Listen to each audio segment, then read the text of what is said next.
Darren Kowalski snatched the diagnostic clipboard straight out of Marcus's hands, then held it up in the air just out of reach the way a grown man teases a child who wandered somewhere he wasn't supposed to be. "You lost, son," his voice rang across the entire hangar floor.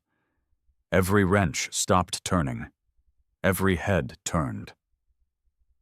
"Last time I checked, we don't let black kids off the cleaning crew write fault diagnostics on an $80 million engine."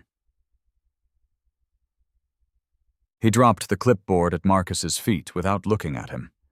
"Pick that up, then go find your mop." One of the senior mechanics laughed out loud. "Maybe he can fix it with a broom handle, Darren." More laughter. Kowalski stepped closer, lowering his voice just enough to make it feel personal. 30 certified engineers in this building, son. MIT graduates. 20-year veterans. And you," he looked Marcus up and down slowly, "you can't even afford a college application fee. What exactly do you think you're going to do here?" Nobody said a word. Nobody moved. What none of them knew was that Marcus had already solved it. On paper. 2 nights ago. Stay with me, because what happens inside that hangar is something none of those mechanics saw coming. Drop your city and local time in the comments right now. And if you believe a man's worth has nothing to do with the color of his skin, subscribe. This one's for you. Marcus Jerome Webb was born on the east side of Detroit, Michigan, in a 2-bedroom house 3 blocks from a scrapyard that burned to the ground the summer he turned 6. He grew up watching his mother leave for work before sunrise and return after dark, her hands raw from the hospital laundry machines, her voice still warm when she asked about his day. His father had left before Marcus was old enough to hold a memory of him. Not a face, not a voice, not a single detail he could hold on to. What Marcus had instead was Uncle Andre. Andre Webb had spent 22 years in the United States Air Force as an aircraft maintenance technician, the kind of man who could listen to a turbine spin up from across a tarmac and tell you within 30 seconds exactly which component was struggling and why. He retired at 48 with a bad left knee, a modest federal pension, and a 2-car garage on the east edge of the same neighborhood where he and Marcus's mother had grown up.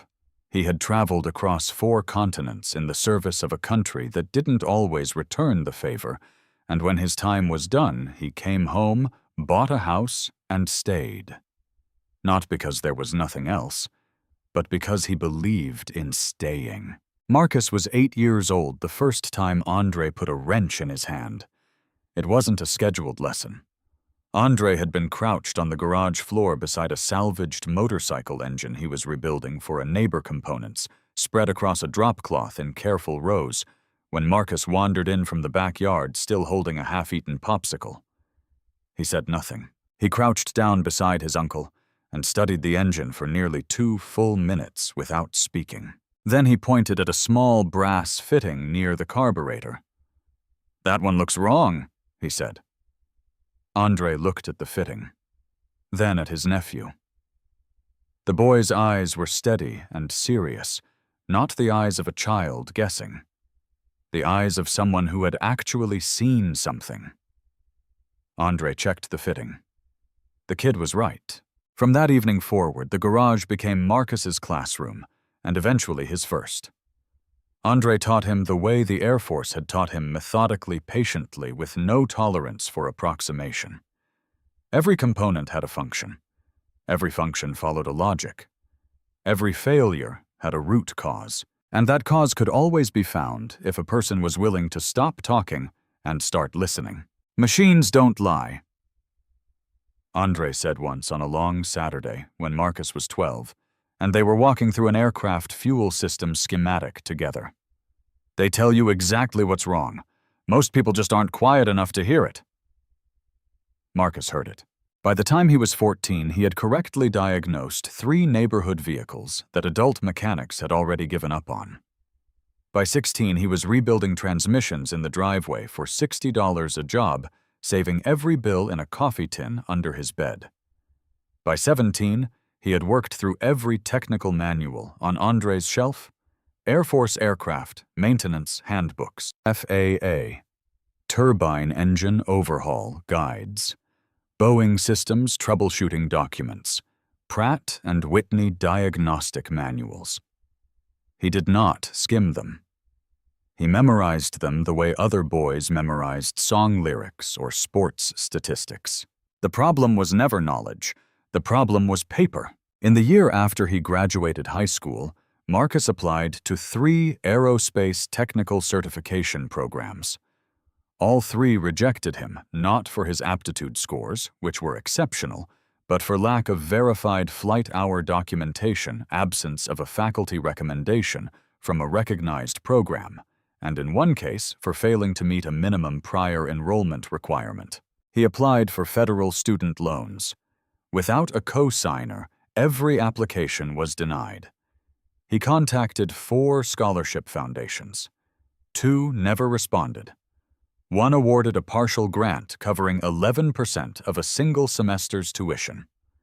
1 sent a form letter thanking him for his interest. He folded the letters, put them in a kitchen drawer, did not look at them again.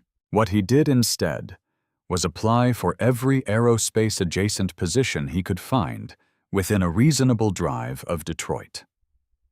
He received an email in late February from a staffing company called Meridian Solutions. They had a general facilities and maintenance support opening at a private aviation facility outside Nashville, Tennessee. $14.20 an hour. 1. Created as part of a new diversity workforce initiative. No experience requirement listed beyond a clean background check. Marcus drove 9 hours south in a 2009 Honda Civic with a cracked windshield. Donovan Aerotech occupied a sprawling campus 14 miles east of Nashville's city center. 4 massive hangars, 2 private runways, a state-of-the-art diagnostic center, and a glass-walled executive building that caught the Tennessee morning light like a blade. The company held contracts with 17 private aviation clients, 2 regional airlines, and 1 federal defense agency. Its founder, Lawrence Donovan, had built the operation from a single-hangar charter service in 1987 into one of the most respected private aviation maintenance firms in the country. The crown jewel of Donovan's personal fleet was a Gulfstream G $880 million of the most advanced private aircraft in production. Lawrence flew it himself on every deal that mattered. It was transportation, yes, but more than that, it was a declaration. And on a gray Tuesday morning in late October, without warning, it refused to start. Marcus had been in his 4th week at Donovan Aerotech when it happened. His duties were narrow parts inventory logging in the warehouse general floor maintenance between hangar bays, whatever the shift supervisor pointed him toward. He had learned quickly to stay invisible, to move without drawing attention, to speak only when directly spoken to, and never linger near machinery he hadn't been assigned to touch. But that Tuesday morning, when the G800's left engine failed its ignition sequence and 30 mechanics flooded Bay 1, Marcus was pushing a supply cart past the far end of the hangar. He stopped. He looked at the engine from 40 feet away for less than a minute, studying the way it had cycled the sound it had made before going flat, the sequence of warning lights still blinking on the panel inside. Then he picked up the cart handle, turned, and kept moving. He already knew what was wrong. He had known it from the moment he heard the turbine die. He kept his mouth shut. For now. By 8 o'clock that Tuesday morning, Bay 1 had the energy of a building on fire. Darren Kowalski moved through the chaos with the authority of a man who had spent 26 years making sure everyone in the room knew whose floor they were standing on. He was 52, broad-shouldered, with close-cut silver hair, and the kind of permanently weathered face that made him look like he had been angry for a very long time and had simply stopped noticing. His certification credentials were framed on the wall of the supervisor's office down the corridor, 3 of them gold-bordered. He pointed at them sometimes when a conversation became inconvenient. "Clear the floor," he said the moment he walked into Bay 1. "Everyone without an active system certification out, now." 12 junior technicians moved toward the exit without a word. Marcus, who was not in the bay, but passing the entrance with his supply cart, stopped at the threshold and watched. He did not step inside. He stood at the open hangar door and looked at the G800, then at the diagnostic console, being wheeled toward the engine by Kowalski's senior crew. He already knew what that console was going to tell them. The Gulfstream G800's propulsion system relied on a full-authority digital engine control unit, a FADEC, to manage everything from fuel flow to ignition timing to turbine speed. When it worked, it was invisible. When it failed, or when something upstream of it failed, it generated cascading fault codes that could send experienced engineers in 20 different wrong directions if they weren't careful about where they started. The corrupted data now filling that diagnostic screen was a textbook example of exactly that. Fault codes appeared across 4 separate subsystems simultaneously. The readings contradicted each other in ways that suggested random failure and actually indicated something far more specific. Primary fuel flow, normal. Secondary fuel flow, showing a 17% deficit. Ignition timing signal absent. Engine control module responsive. None of it told a coherent story because none of it was the actual story. The real problem sat upstream of all of it. A corroded ground wire on the sensor harness behind the left turbine's first stage compressor. It was not dramatic. It did not announce itself. It simply fed falsified voltage data into the FADEC and allowed the system to produce a detailed, entirely misleading picture of where the fault lived. Every technician chasing those codes was chasing shadows. They would keep chasing them until someone looked at the right place. Marcus knew the right place. He had known it since yesterday. He watched Kowalski bark instructions at 3 senior engineers. He watched them run the same diagnostic sequence twice and get the same contradictory result.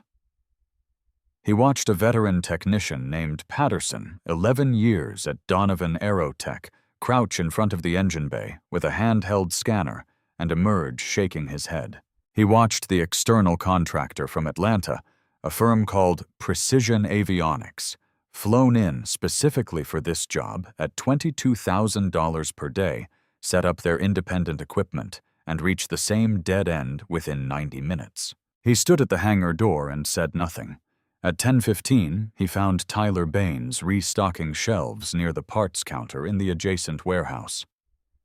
Tyler was 22 from a small town outside Knoxville, one of the few people at Donovan Aerotech who had ever asked Marcus a question that wasn't work-related.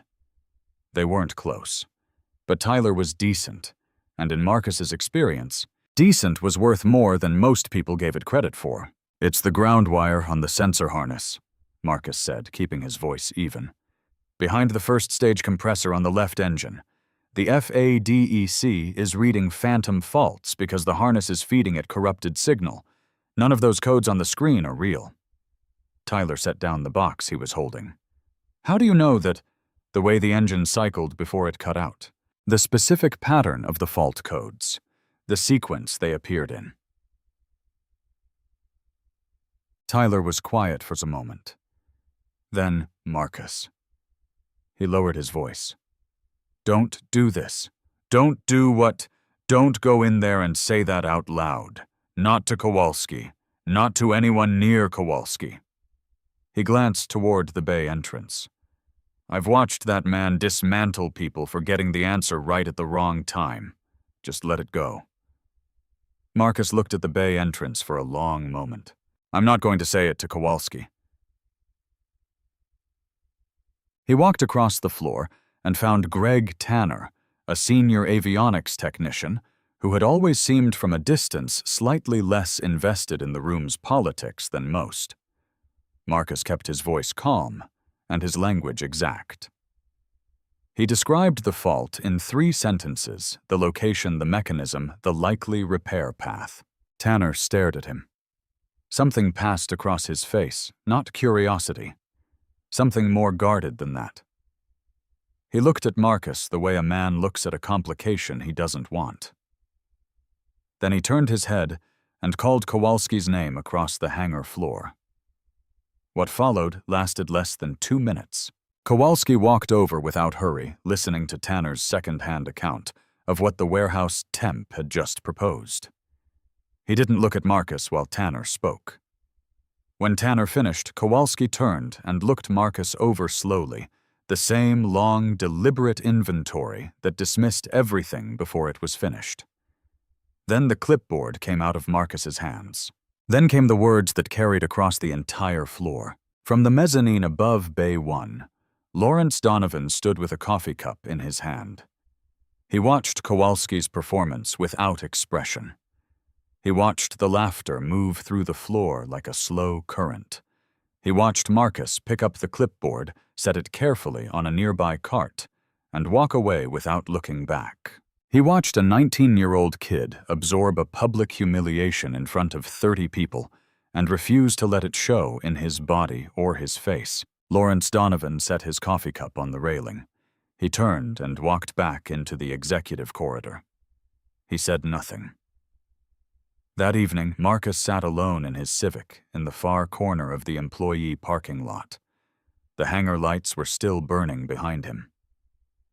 Somewhere inside Kowalski's team was still running the same dead-end diagnostics burning through hours they didn't have. Marcus reached into the back seat and pulled out his worn black notebook. He opened it to a fresh page, he clicked his pen, and he began to draw.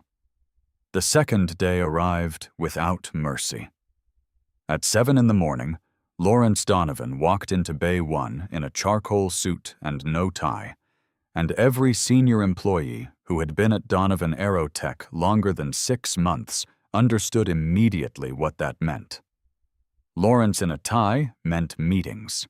Lawrence without a tie meant consequences. He stood in the center of the floor for 30 full seconds, without speaking, looking at the Gulfstream G800 with the expression of a man who has been told something deeply disappointing and is deciding very carefully exactly who to hold responsible. Then he called 2 names. Walsh and DePaulo told them to collect their personal items and had security walk them out of the building before 8 o'clock. Nobody asked why. Nobody needed to. The Saudi consortium's operational liaison called Lawrence's direct line at 9 a.m. and again at 11:30. The message relayed on the second call was precise. The consortium's board had flexibility, but not unlimited flexibility. The $340 million contract covering regional charter operations and full fleet maintenance services across 6 Gulf cities, 19 months in the making, had a secondary bidder. If Donovan Aerotech could not demonstrate operational readiness within 36 hours, the conversation would move elsewhere. Lawrence did not relay this information to his engineering floor. He didn't need to. It traveled through the building the way all critical information eventually travels quietly, quickly, and slightly distorted by the time it reached the workbench level. Darren Kowalski received the news and became a different kind of dangerous. He had always been difficult. In his better moments, he was efficient and exacting, the kind of supervisor who got results because people were more afraid of disappointing him than they were tired of the work. In his worse moments, he was contemptuous, territorial, and prone to finding someone to punish when outcomes refused to cooperate. Under genuine pressure, the distance between those 2 versions of himself collapsed, and what remained was a man with significant authority and no tolerance for anything that complicated his narrative. Marcus complicated his narrative simply by existing. That morning, Kowalski issued a formal floor directive restricting all access to Bay 1 exclusively to personnel holding current FAA airframe and power plant certification. It was legitimate on its surface, a reasonable safeguard on a high-value asset with a contract deadline. But the directive was delivered to Marcus personally in the warehouse corridor in front of 4 other workers, accompanied by a slow and deliberate explanation that the engine bay was not an appropriate environment for inventory support staff, and that any further deviation from assigned duties would result in an immediate call to Meridian Staffing Solutions. Marcus returned to the warehouse. He logged components. He swept the corridor between bays 2 and 3. He moved a pallet of replacement gasket kits from the receiving dock to shelf C7 and recorded the transfer in the inventory system in the same careful handwriting he always used. He performed every task assigned to him, and none that weren't. At 12:15, he took his 30-minute lunch break in the second-floor break room, a narrow space with fluorescent lighting, a folding table, 4 plastic chairs, and a coffee machine that made a sound like it was in genuine distress. He brought a sandwich from the cooler downstairs, sat with his back to the wall, facing the door out of long habit, and opened his notebook flat on the table. He had been building the diagram for 2 days, adding to it in the evenings and in the quiet margins of his work hours. Now he moved through the final section, the repair sequence itself. 3 steps, annotated precisely. The corroded ground wire on the sensor harness behind the first stage compressor needed to be isolated, then bypassed using a shielded jumper cable rerouted through the existing conduit channel to the FADEC secondary input terminal. The full procedure for a technician familiar with the G800's maintenance architecture required under an hour. The required tools were entirely standard. The access panel was on the lower left engine, cowling 4 minutes to open, 4 minutes to close. He added torque specifications in small, careful letters along the margin. He drew 2 cross-reference insets, showing the harness location from 2 angles. He noted the exact part number for the shielded cable and confirmed from memory that it was currently in stock in the Donovan Aerotech parts warehouse. He had logged 3 units himself 2 weeks earlier. He was annotating the final measurement when the break room door opened. He did not hear it until a voice came from his right. "What is that?" Marcus looked up. Rebecca Donovan was 29, with her father's gray eyes and a particular quality of attention that she wore quietly. She didn't fill a room the way Lawrence did, but she noticed things inside it that other people walked past. She was carrying an empty coffee mug and looking at the open notebook the way a person looks at something they didn't expect to find somewhere they expected nothing. Marcus's hand moved toward the page reflex and then stopped. He let his hand drop flat on the table. "A fault diagram," he said. She set the mug on the counter and walked toward the table without hesitating. "For what? The G800 left engine." She looked at him for a moment. Then she pulled out the chair directly across from him and sat down. "Show me." He showed her. He walked through it the way he would have walked through it for Uncle Andre, without performing, without simplifying, without any of the hesitation he might have felt if he had let himself think too long about who she was. He described the FADEC data corruption, the exact location of the ground wire fault, the cascade of false codes that had sent 30 engineers in the wrong direction for 36 hours, and the 3-step repair sequence, all with the calm precision of a man reading from a document only he could see. Rebecca Donovan did not interrupt once. She did not ask him to slow down or explain anything twice. She leaned forward slightly and followed every word. When he finished, she was quiet for a moment, looking at the diagram. Then she took out her phone and photographed all 6 pages without asking his permission. She stood, picked up her empty mug, and walked toward the door. At the threshold, she stopped with her hand on the frame. "What's your name?" "Marcus Webb." She nodded once, said nothing else, and walked out. That afternoon, through the narrow warehouse window that faced the courtyard, Marcus watched Rebecca Donovan cross the open space between the hangar and the executive building with the specific, unhurried pace of someone who has already made a decision and is simply moving toward it. He watched until she disappeared through the glass doors. Then he went back to work. Lawrence Donovan spent 20 minutes alone in his office before he reached for his phone. Rebecca had forwarded the photographs at 2:17 in the afternoon. 6 pages of a handwritten notebook dense with mechanical diagrams, annotated measurements, part numbers cross-referenced against the G800 maintenance catalog, and a 3-step repair sequence written in pencil by a 19-year-old warehouse worker who had spent the morning logging gasket inventory. Lawrence enlarged each image on his desktop and studied them without moving with the deliberate attention he had once given to engineering blueprints in a different era of his life, before contracts and litigation and quarterly projections had occupied most of the space that used to belong to machines. He understood enough to recognize what he was looking at. He understood that recognizing it was not the same as being certain. He called Dr. Patricia Holt at 2:43.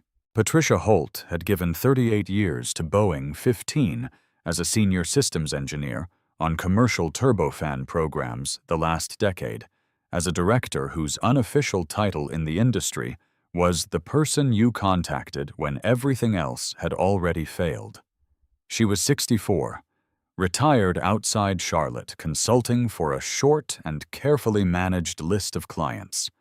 Lawrence was on that list. He had earned his place there during a crisis 4 years earlier that she had helped him resolve quietly and without publicity, and she trusted his judgment the way you trusted the judgment of someone you had watched perform under genuine pressure.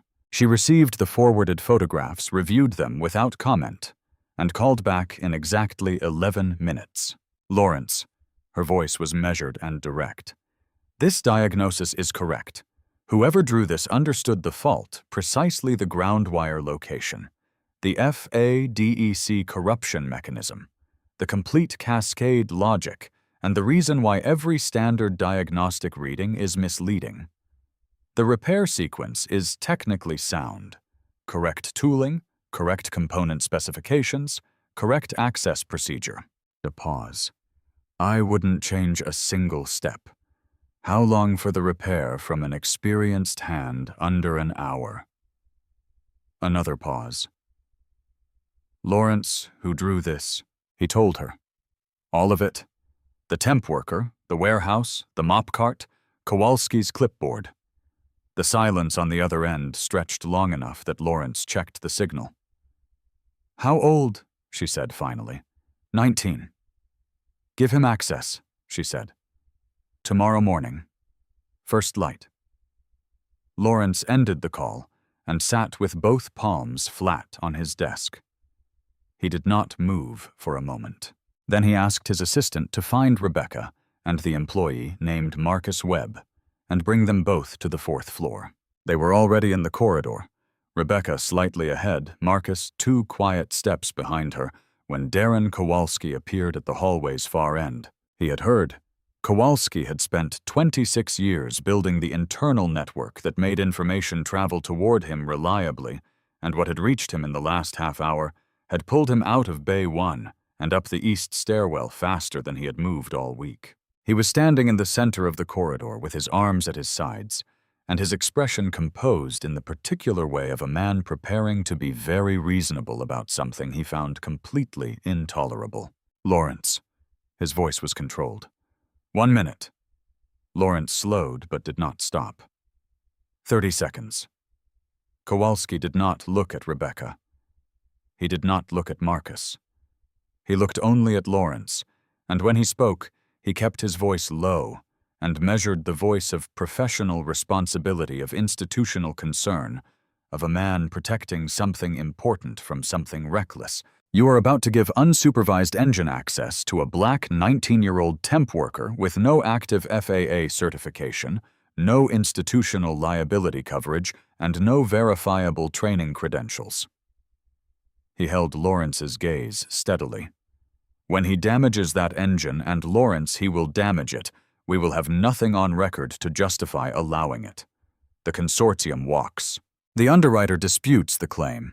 You spend the next 2 years explaining this decision in depositions. A measured pause. I am asking you to think carefully about what you are doing. The corridor was completely silent. Lawrence looked at Kowalski for 3 full seconds.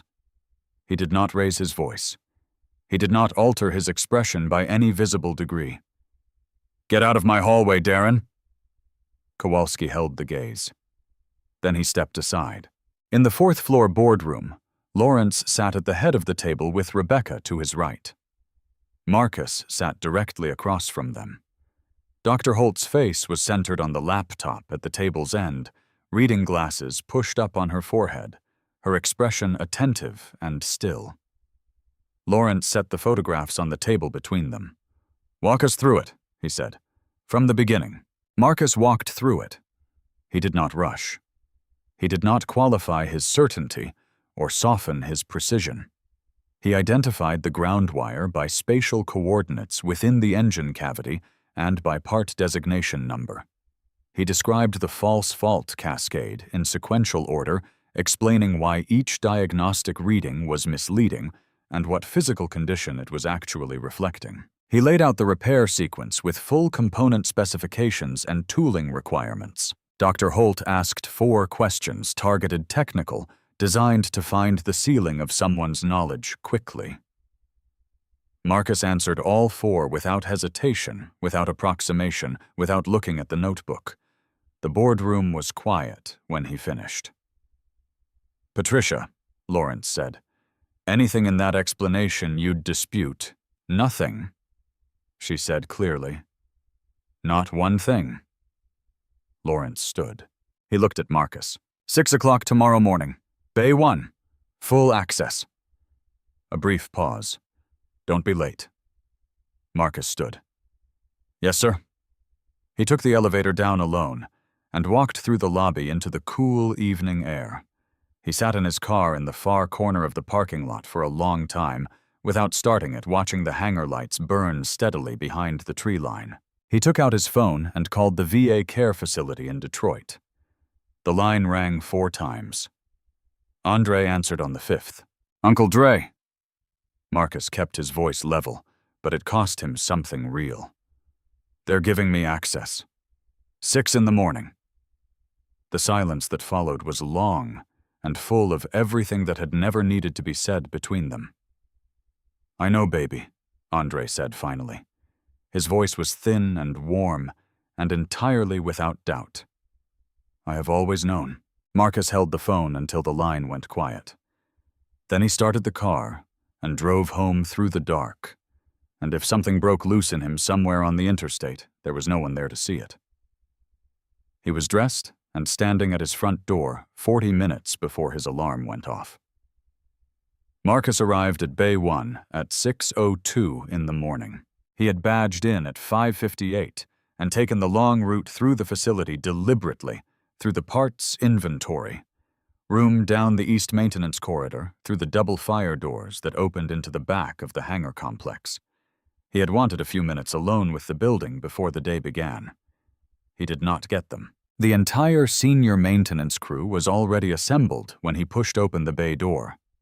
14 men and 2 women, arranged in a loose formation near the diagnostic console, arms crossed, coffee cups, held low, watching the entrance with the attentiveness of people who had gathered specifically to witness something fail. Kowalski stood at the center of the group, not in front of it. At its center, which communicated authority differently than leading from the front, would have steadier, more permanent, harder to dislodge. Lawrence Donovan stood against the left wall near the engine. Rebecca was beside him. Neither of them spoke. Marcus walked across the floor. His footsteps on the polished concrete were louder than they should have been in that silence. He was wearing the same steel-toe work boots he wore every day, carrying the worn canvas tool roll Andre had assembled for him the summer he turned 16, selecting each tool one by one from his Air Force kit. The canvas was nearly black with years of grease and use. Against Kowalski's crew in their pressed coveralls, with their branded aluminum equipment cases, it looked like something brought in from an entirely different world. He set the tool roll on the work table beside the engine. He did not open it. Instead, he stepped forward and placed both palms flat against the engine cowling. He closed his eyes. The bay went completely silent. Not the polite quiet of an audience, but the sharp, uncertain quiet of people who have encountered something they were not prepared to respond to. Someone near the back made a sound that started as a laugh and then stopped itself mid-breath. A senior technician named Patterson shifted his weight and looked at the floor. Marcus stood with his eyes closed and his hands against the cold metal for 20 full seconds. It was the first thing Andre had ever taught him before.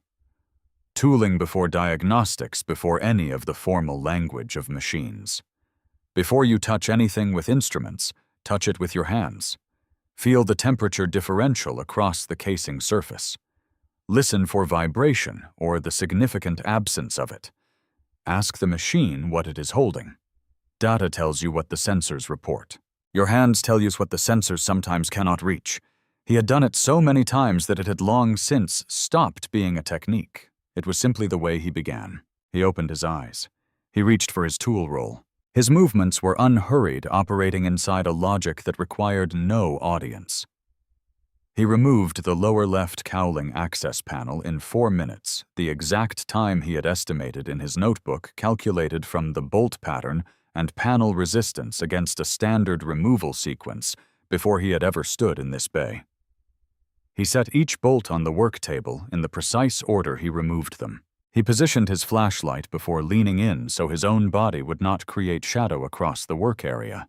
"Walsh had that panel off in under 2 minutes, a voice muttered near the back.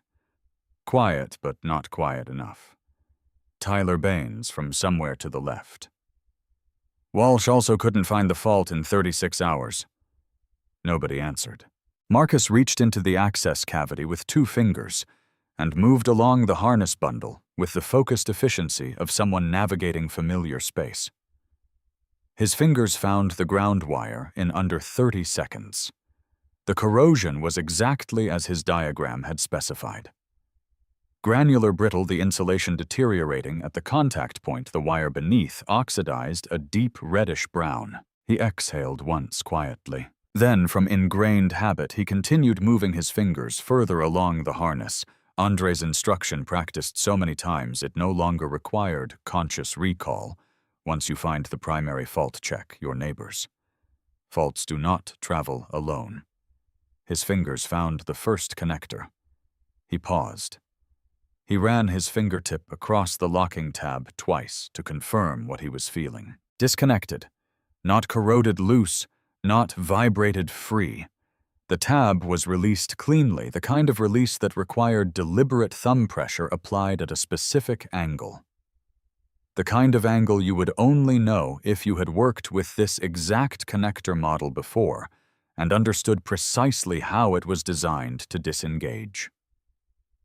He moved to the second connector, also disconnected. The same clean, deliberate release, the same knowing angle. He lay still in the access cavity for 3 full seconds, not from shock. He had half expected something like this from the moment he saw Kowalski standing at the center of the assembled crew that morning, too composed for a man whose professional reputation was actively on the line. What moved through him in those 3 seconds was not surprise. It was something colder and more clarifying than surprise. He reached into his breast pocket and took out his phone.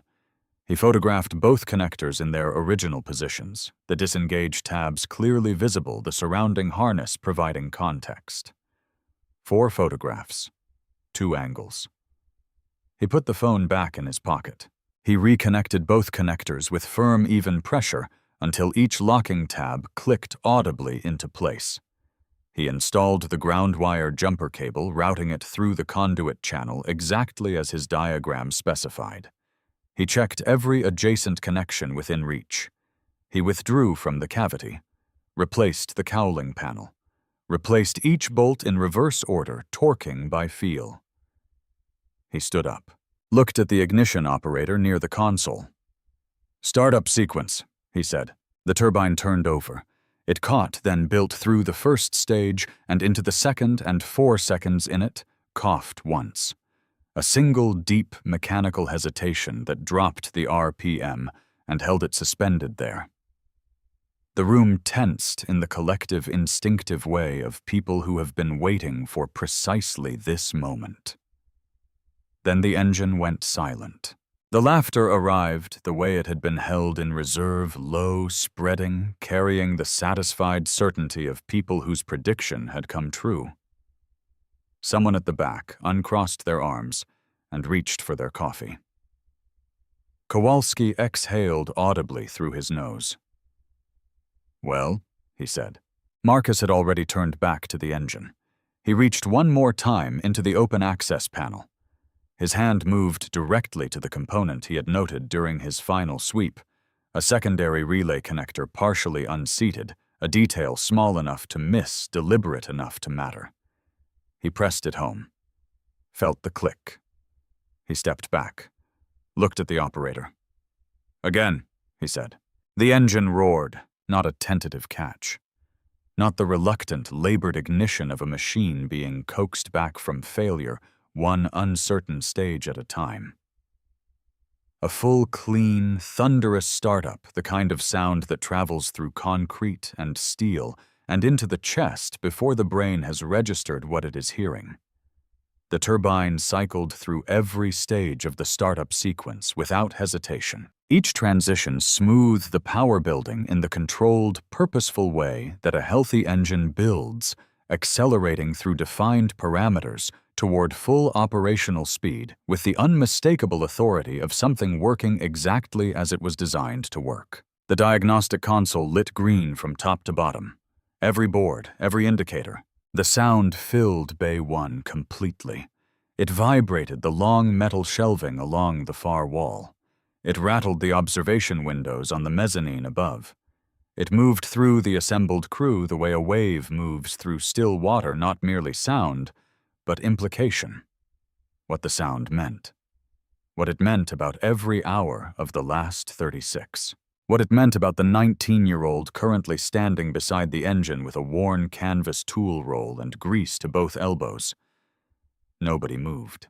14 mechanics, 2 senior technicians, a chief engineer, a VP of operations, and the founder of the company stood in the same bay, and nobody moved for 5 full seconds. Patterson, who had crouched in front of this same engine the previous day with a handheld scanner, and emerged shaking his head, put both hands over the back of his neck, and stared at the ceiling. A younger technician near the equipment cases sat down slowly on a parts crate, without seeming to realize he had done it. Someone near the far end of the group began to say something, made it halfway through the first word, and stopped. Lawrence Donovan was the first to move. He pushed off from the wall and walked across the floor with the same unhurried, deliberate pace he used when he was about to close something that mattered. The crew parted without being asked. He crossed the full length of the bay and stopped 3 feet from Marcus Webb. He looked at him. Marcus looked back.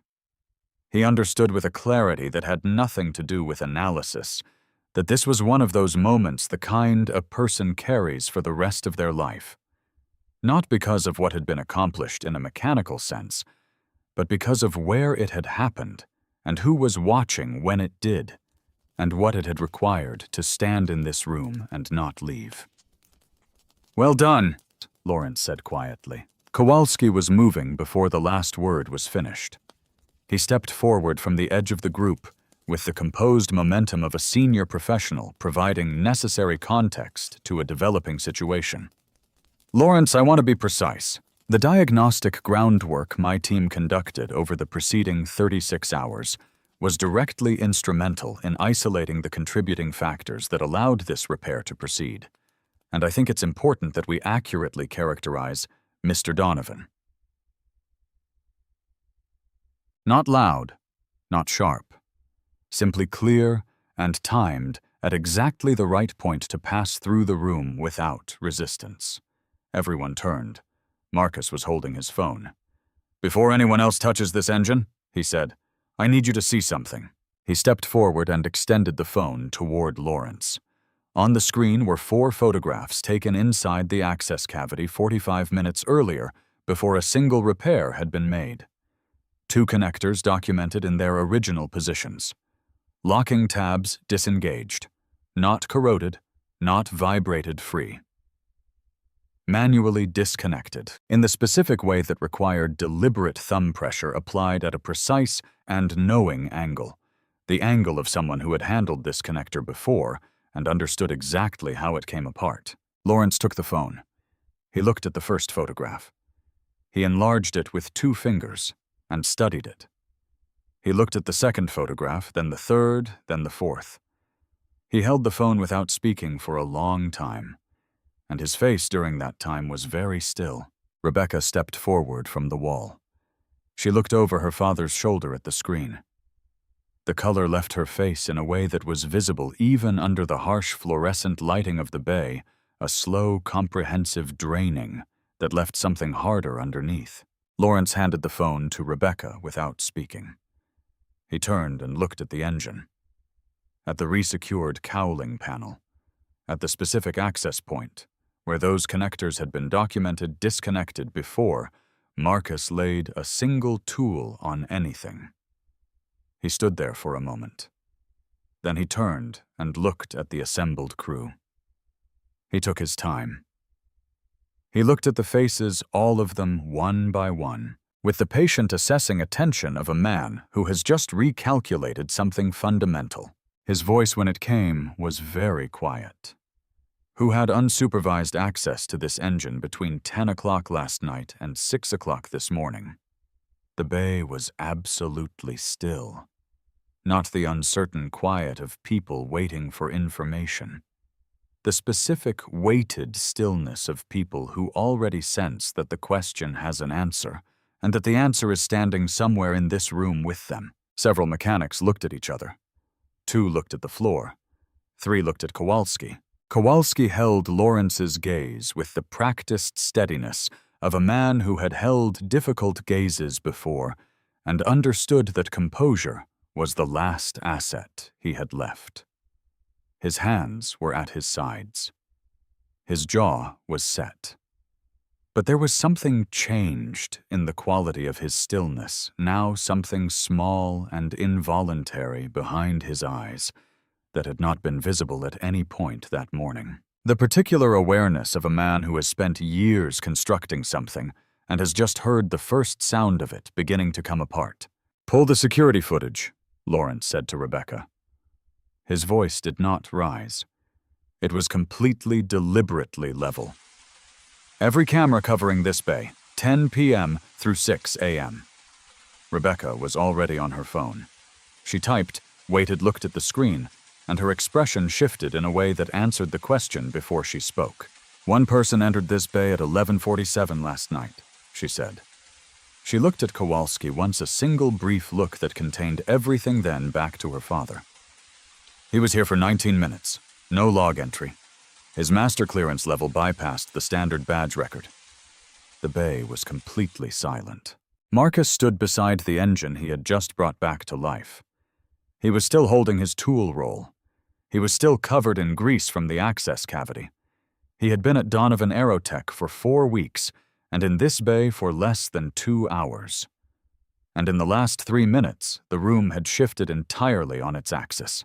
He had known what those disconnected connectors meant the moment his fingers found them in the dark of the access cavity. He had known, and he had said nothing, and he had kept working because working was the only thing he had ever known how to use against it. Lawrence Donovan took 1 step toward Darren Kowalski. "Don't leave this building," he said. The security footage played on the wall-mounted monitor that Rebecca connected to the bay's overhead display, a practical decision made in under 2 minutes that meant every person remaining in Bay 1 could see it clearly without moving from where they stood. The timestamp in the lower right corner read 23:47:14. The image was fixed and slightly grainy, captured by the overhead camera positioned above the main access corridor. The figure on screen was unmistakable. Darren Kowalski, still in his work coveralls, moving along the left side of the Gulfstream G800, with the unhurried familiarity of a man who had been in this bay 1,000 times before and had no expectation of consequence. Nobody spoke. Patterson, 11 years at Donovan Aerotech, a decade of them working under Kowalski's direct supervision, stood with his coffee cup tilted at an angle that was slowly spilling across the floor. He did not notice. No one told him. Near the far end of the group, a younger mechanic named DiMaggio stood with his mouth slightly open, staring at the screen with the expression of someone who has just understood something about the last 8 months of his employment that he cannot immediately process. On screen, Kowalski opened the lower left cowling access panel with his own tools. He worked inside the access cavity for 8 minutes and 14 seconds.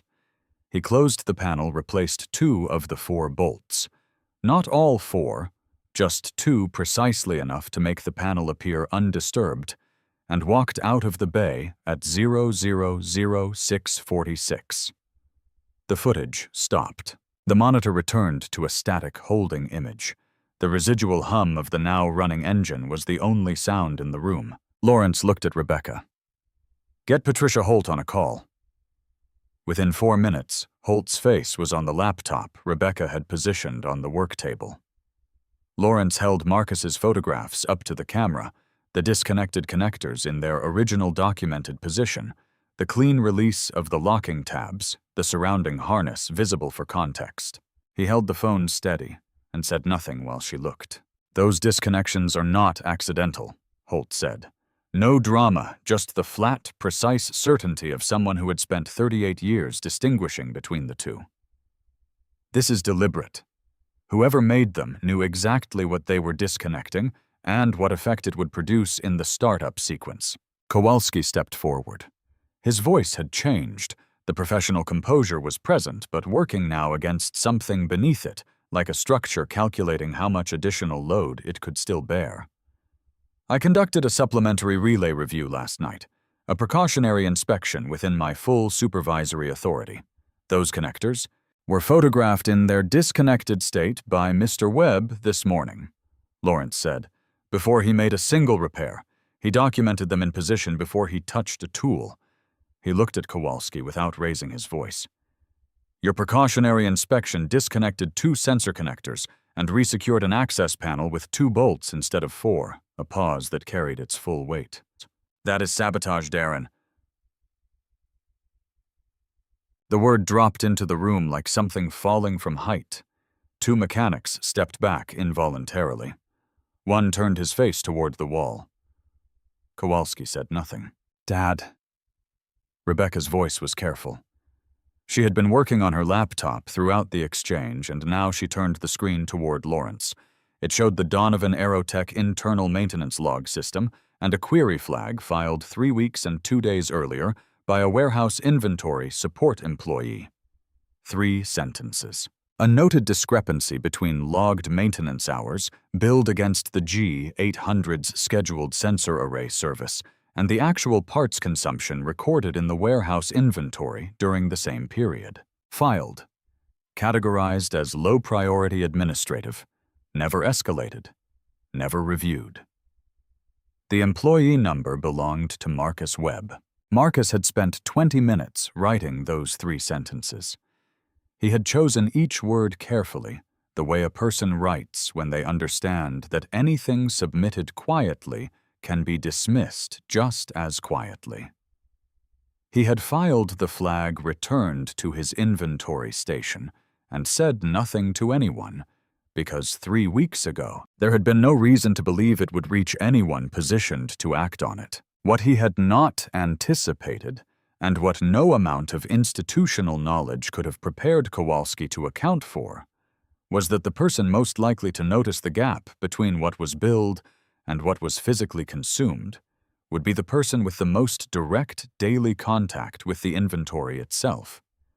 Not the auditors who reviewed records from a distance, not the managers who signed quarterly approvals without reading them, the 19-year-old counting gasket kits on shelf C7 and logging the numbers with careful handwriting at $14.20 an hour. Rebecca walked Lawrence through the billing records with the efficiency of someone who knew how to move through a financial trail without losing the thread.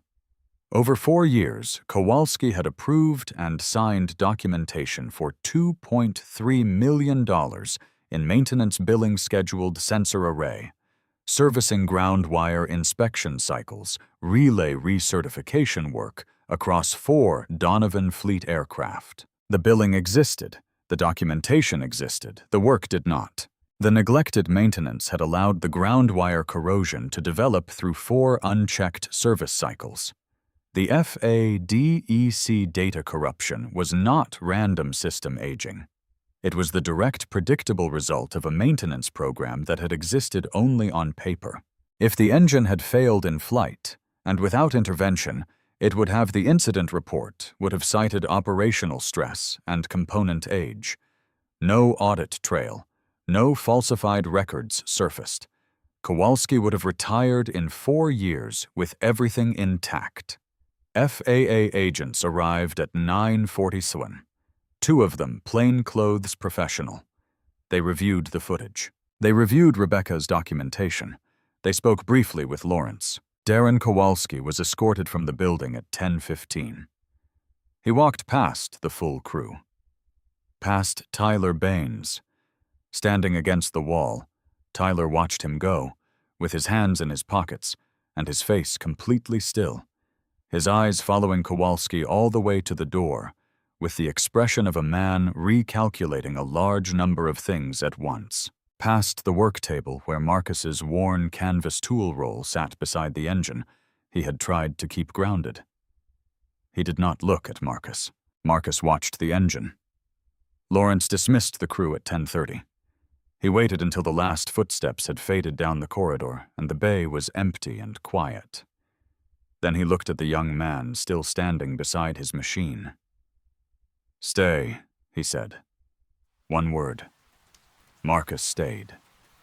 The bay was very quiet without the crew.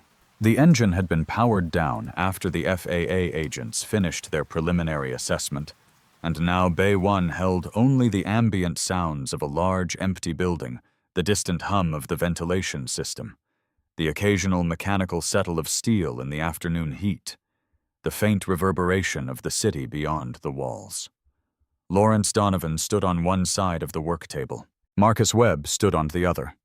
30 feet of polished concrete between them and nothing else. Lawrence had removed his jacket at some point during the morning. He was in his shirt sleeves now, and without the tailored exterior, he looked like what he had been before the company grew into what it was, an engineer. A man who had built things with his hands before he learned to build them with capital. He stood with his arms at his sides and looked at Marcus the way he might look at a structure he was trying to understand from the outside, before committing to go inside. "You flagged that billing discrepancy 3 weeks ago," Lawrence said. "You noticed it, documented it, filed a formal query, and then you said nothing else to anyone." A pause. "Why didn't you push harder?" Marcus set his tool roll on the table. He looked at Lawrence directly. "Because who was going to believe the guy with the mop?" The words were quiet. Entirely without self-pity or performance. They were simply accurate, the kind of accurate that belongs to things that have been true for a long time and have cost something every single day of that time. Lawrence Donovan was silent. He stood in the empty bay with the afternoon light coming through the high windows, and his silence lasted long enough to become something not uncomfortable, but substantial, carrying its own specific weight. The weight of a man deciding not to deflect. "I saw Kowalski take that clipboard from your hands," he said finally. "I was on the mezzanine. I watched him do it in front of the entire crew." He looked at the floor for one moment, then back at Marcus. "I said nothing." He did not explain it. He did not offer context or proportion. He said it, and let it stand between them as what it was, an acknowledgement made without the softening that would have made it easier to receive, and therefore less honest. Marcus looked at him. Then he looked at the engine. "I know," he said. Nothing more, no absolution extended, no bitterness surfaced. Just the plain record of what had happened acknowledged between 2 people who now both understood what it had cost and could not pretend otherwise. The press conference took place the following morning in the Donovan Aerotech executive lobby. Lawrence at the podium, Rebecca to one side, Marcus to the other, in a clean company shirt that was slightly too large in the shoulders. 14 journalists, 3 camera crews. The story had been building since the previous afternoon, through industry contacts, and a photograph that had appeared online showing FAA agents crossing the Donovan parking lot. Lawrence spoke for 6 minutes. He named Marcus Webb by name. He described what Marcus had identified in the engine, what Marcus had noticed, and quietly filed in the maintenance log 3 weeks earlier, and what the FAA investigation had confirmed in the hours since. He named Darren Kowalski by name. He said the word fraud without qualification or apology. He said that Marcus Webb had identified the primary engine fault through observation alone before he had been given access to the facility. He said that Marcus Webb had noticed a billing discrepancy that had evaded 4 years of internal and external financial review. He said that he owed the operational continuity of his company and potentially the lives of future passengers on 4 separate aircraft to a 19-year-old temp worker who earned $14.20 an hour. He said these things in a clear, even voice and did not reach for any word that might have softened them. When the questions came, a reporter from a Nashville network affiliate asked the question the room had been holding carefully. Mr. Webb, you're 19. You're self-taught. No college degree. When you walked into that bay yesterday morning, did you know it would end this way? Marcus looked at the reporter for a moment. I knew what was wrong with the engine, he said. That was enough. The clip was on national news by noon. Marcus stepped outside during the press break and stood in the parking lot in the cool October air. He was in the far corner, the same corner where he had sat in his Civic 2 nights ago and called Detroit. He took out his phone. Andre answered on the second ring. I saw it, Andre said before Marcus could speak. His voice was thinner than usual, but held something beneath the thinness, something steady and warm and very old. They rolled one of those big televisions into the common room, and everyone just sat down and watched. They kept saying your name. Marcus stood in the parking lot and said nothing for a moment.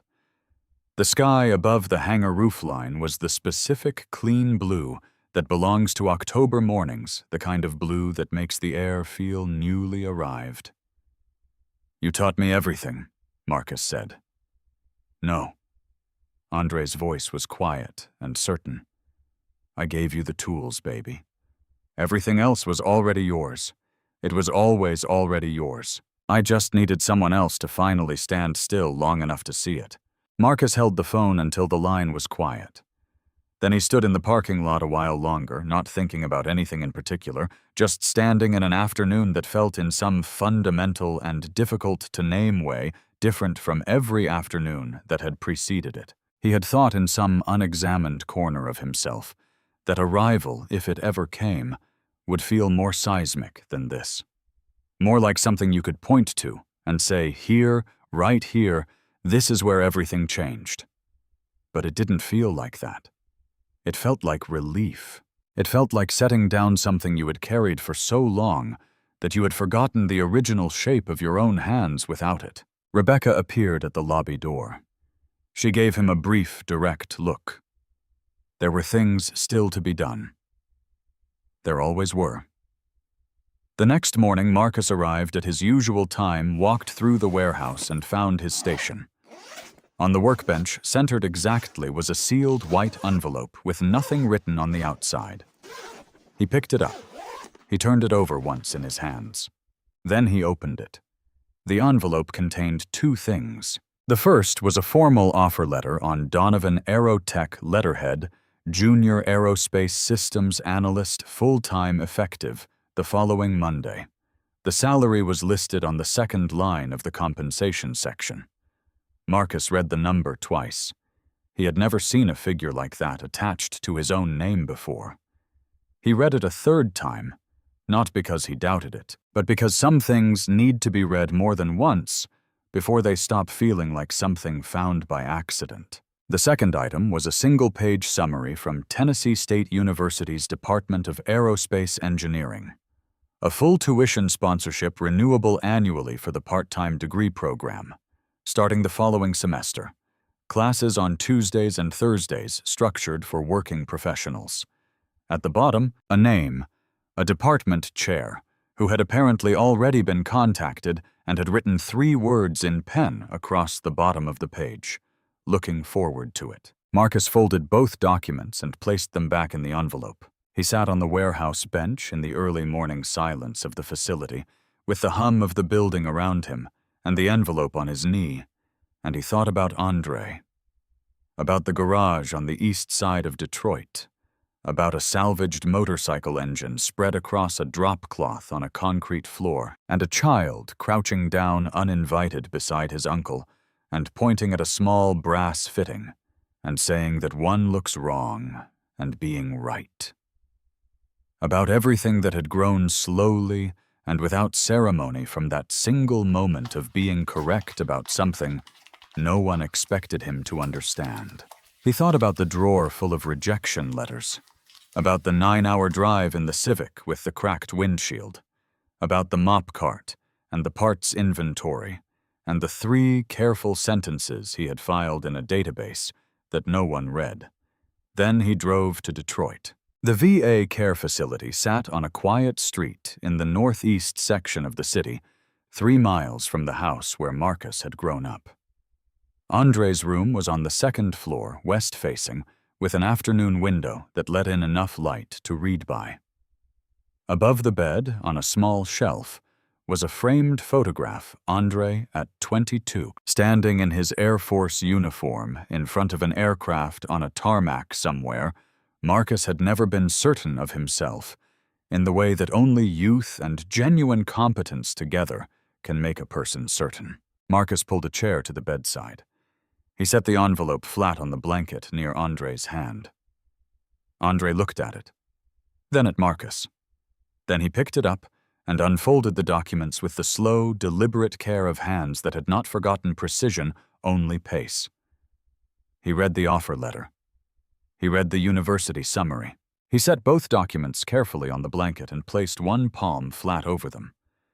He sat like that without speaking for a long time, looking at the papers beneath his hand.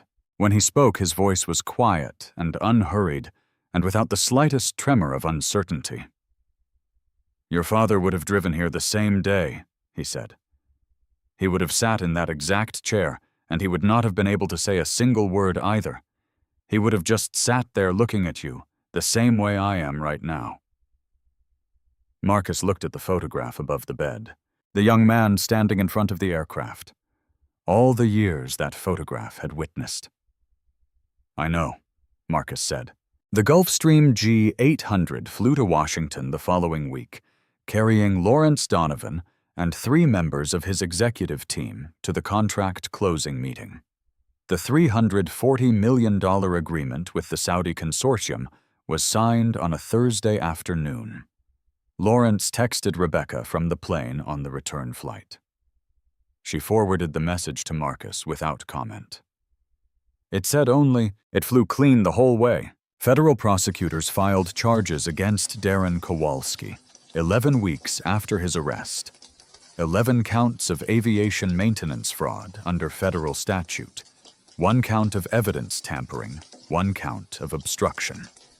His attorney entered a not guilty plea.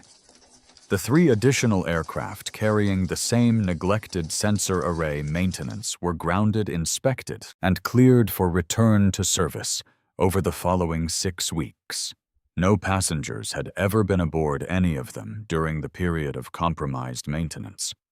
The $2.3 million in fraudulent billing was flagged for full recovery. 6 months after the morning of the engine roar, Marcus Webb sat at a workbench in Donovan Aerotech's newly renovated training lab on a Saturday morning.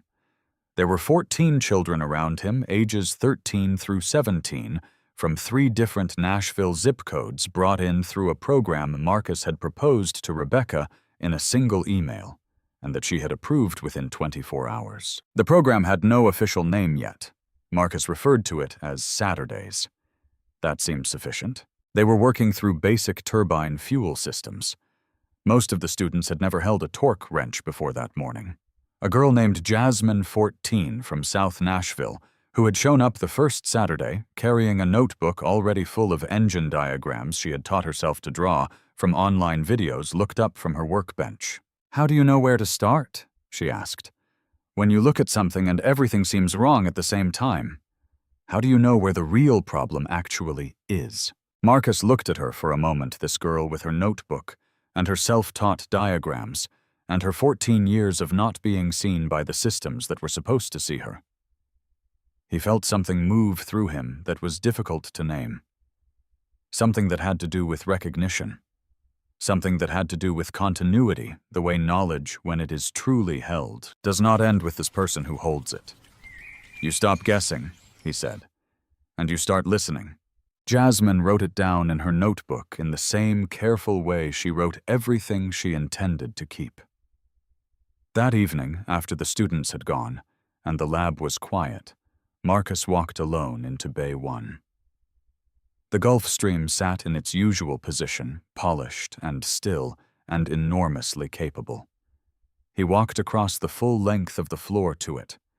He placed one hand flat against the cowling. He closed his eyes. The metal was warm from the day's activity. The building hummed around him in the low, constant way of places that are always working, even when they appear still.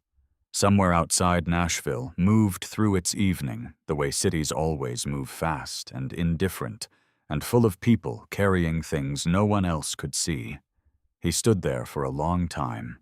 He had not fixed the engine to prove a point. He had never needed a point to fix something broken. He had fixed it because it was broken, and because he could, and because the work itself, the listening, the understanding, the quiet precision of hands that know what they're doing, had always been its own complete reason. Some people spend their whole lives waiting for someone to offer them the same. Marcus Webb had stopped waiting. He had simply kept working until someone finally looked. Talent doesn't announce itself. It waits in garages, in warehouses, in the hands of people the world has decided not to look at. Marcus Webb didn't need the world's permission to know what he knew. He only needed one door opened. The question this story leaves behind is not about him. It's about how many doors we've kept closed and who's been standing quietly on the other side. If this story moved something in you, drop your city and the time you're watching in the comments. I want to know where you are when this lands. And if you believe a person's worth has nothing to do with the job they were handed or the color of their skin, subscribe. There are more stories like this one. They deserve to be told.